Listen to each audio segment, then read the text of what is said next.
again, if we assume that the final temperature is 0 Celsius for whatever mass of ice and temperature and whatever mass of water and temperature of the water, right? Then clearly the change the change in the heat content of the ice is going to be what? It's going to be 2.4 joules per gram Kelvin, right? Shouldn't it be 4.2? No, it should be two. No, this Just would is be two. Or 2, sorry, yeah. And 2. it's actually not 2.4, it's Just 2.2, isn't It's it? just It just says 2 on 2, okay, yeah. I was thinking water. It's pretty close, just a little over or a little under half the specific heat of water, and the same is true of steam, but they're not, for ice and for steam, they're not exactly equal, okay? And I didn't bother to refresh myself on what those numbers are. I think they're both just a little less than a half. One of them closer to a half than the other. I think one of them might be 0.49. Blood is made up of how much water? 80%. What about how much water? How much water is in human blood? How much water's in what? Human blood? Human blood, Yeah. most of it. So does it behave the same out of the body as water? Or close to? Pretty close. But the density of blood is a little higher than the density of water. Yeah. So if you take the density that the blood would have if it was all water, you'd be even closer. Okay? But still, yeah, the other, the crud running around blood, like your red blood cells that keep you Yeah, alive yeah. and stuff. Yeah. You need the, yeah. They do have, and there's stuff in the plasma that's not water. And I'm not sure what its specific heat is. You can look it up on the internet. What's the specific heat of typical human blood? Okay. So, not sure how we got from blood ice to... I don't know, I'm sorry. And no, that's a good question. Okay, now, specific heat of ice Yeah. is about this. They're very approximately, okay? It's probably closer to 2.1. And the specific heat of water is approximately, again, 4.2 joules per gram Kelvin. So that the delta Q of the ice is this times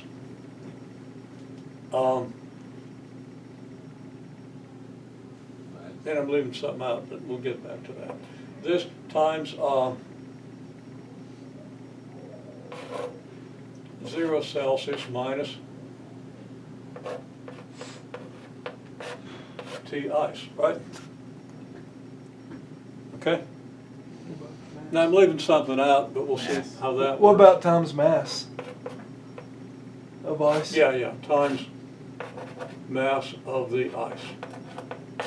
Then here we have temperature of the water.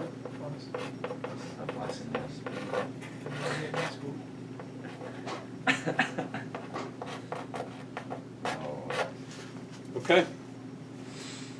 I'm thinking more about what's been left off here because let's see how the question was phrased.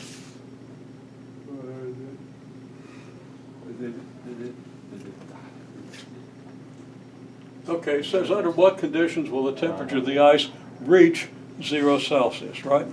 Right. Now there's a wide variety of conditions. So this is what would happen if the ice just got to 0 Celsius and none of it melted. Okay?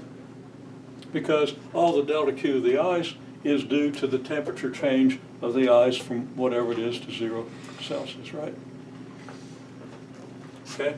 And then these, if these are equal,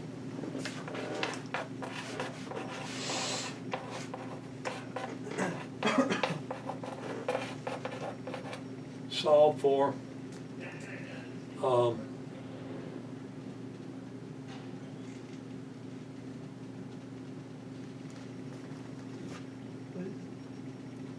and I say under what conditions, okay?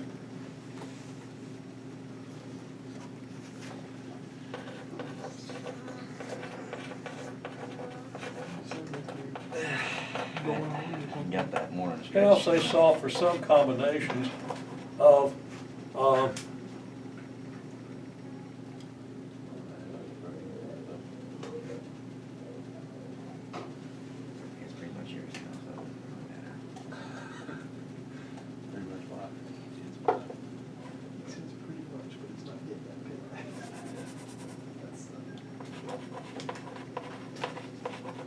just gonna say solve for some combination of mass and temperature.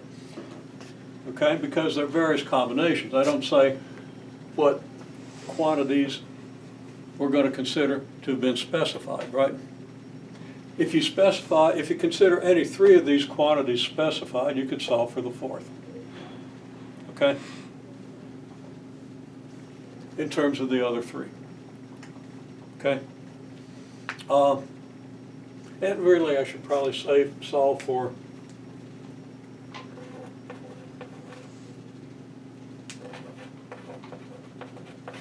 one quantity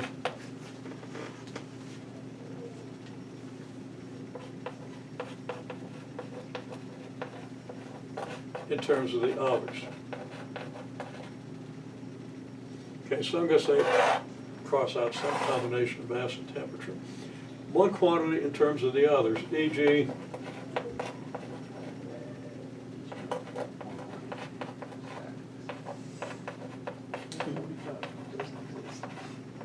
mass of the water in terms of mass of the ice, temperature of water, temperature of the ice. Okay? Because that's the best you can do. You have only one equation with 4 quantities. The best you can do is solve for one of those quantities in terms of the others. But that leads you to some insight if you think about what you've got. Now, there's another way this can happen, and that's one of our main points here. Okay?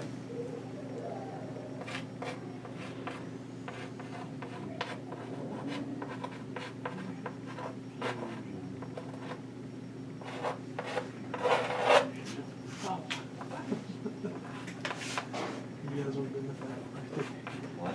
Yeah, you know, that one, yeah. And final temperature could also be 0 Celsius if all the ice melts.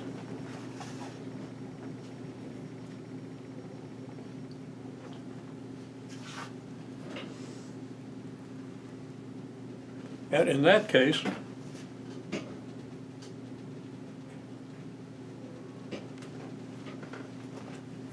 you would have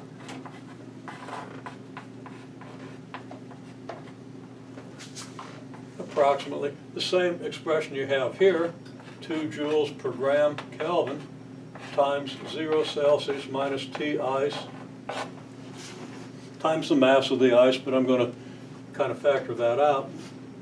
Well, maybe I won't. Mass of the ice plus 340 joules per gram times mass of the ice. And what I was going to do is just factor this out and just have these quantities times the mass of the ice, okay? And then